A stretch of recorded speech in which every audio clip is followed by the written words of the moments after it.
Okay, so alright, today we're studying more about functions. In particular, we're going to be doing a little bit more on transformation of functions, and then we're going to go into combination and composition of functions, and then we're going to finally go over inverse functions. Alright, so let's look at this function g of x equals -3 square root of -x plus 4 plus 5. Okay, and so this function here is a transformation of this function y equals square root of x. Alright, so again, let's look at the function. G of x equals -3 square root of -x plus 4 plus 5. Alright, the first thing we do is actually look at the function f of x equals the square root of x plus 4. Okay, you can kind of see that here, right? So there is some input plus 4. Okay, and so the first step is a horizontal shift 4 units to the left. That's the first step.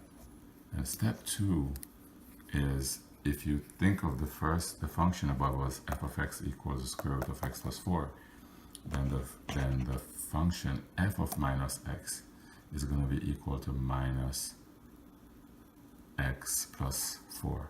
But we know what happened with f of minus x, right?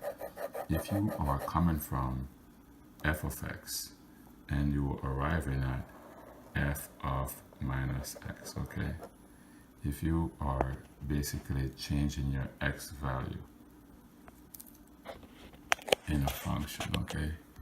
If you're negating your x value in a function, you're basically taking a reflection over the y-axis, okay? Because that's what happened with those kind of functions. That's what happened with reflection over the y-axis. You're basically changing the x value from what used to be negative to now positive, or positive to negative. Anyway, so this step 1 again is horizontal shift 4 units left. Step 2 is a reflection over the y-axis. And just as a reminder, this is a function we're talking about. F of x equals g of x equals -3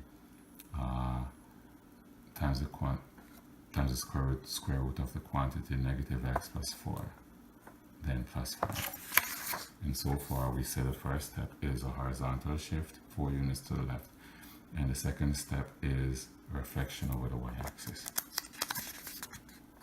The third step is we're looking at 3 times f of -x. So we're looking at 3 times this function here. Well, that just tells us that we have a vertical stretch by a factor of 3.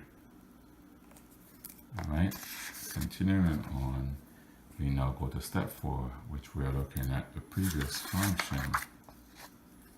Alright, the previous function taking on a negative, we're negating the previous. We're taking the negative of the previous, the opposite of the previous function. And so what we have here is negative of -3 times -x times the square root rather of -x plus 4, and that's a reflection over the x-axis.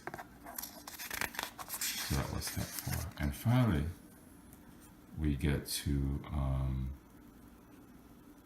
add 5. So -3 times the square root of -x plus 4 plus 5. Alright? So in summary, if you look at this function, what we're saying is that you're looking at this function g of x equals -3 square root of -x plus 4 plus 5. The first thing we did was the horizontal shift, right? Then the next thing we did was reflection, which is for this here, reflection over the y-axis.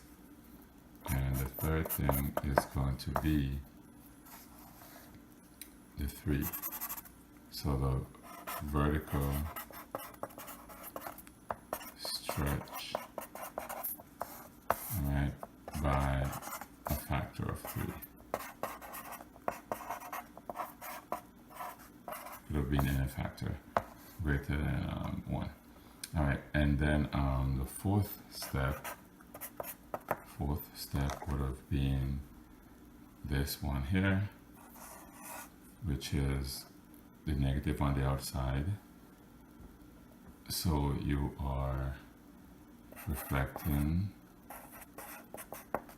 over the x-axis. So you're reflecting over the x-axis. And then finally, step 5, you are adding the 5. So that's a vertical shift. Okay, a vertical shift, which is going up 5. And that's it. So that's a transformation, right? So this is something you kind of have to reason out. Just remember that you're looking at the inside first for the horizontal shift. And then after that, you can see if there's a negative on the x, then you reflect it over the y-axis. If there's no negative, then you're going to look out here to see if there's any stretching, right, or shrinking, right? Then finally, you're going to see if there's any translation or vertical shift, all right? And so that's it. The homework wasn't that as challenging as this, but I'm doing this just in case. Let's give you the worst case scenario, because we're not just thinking about the homework, but we're thinking about the future test. All right, so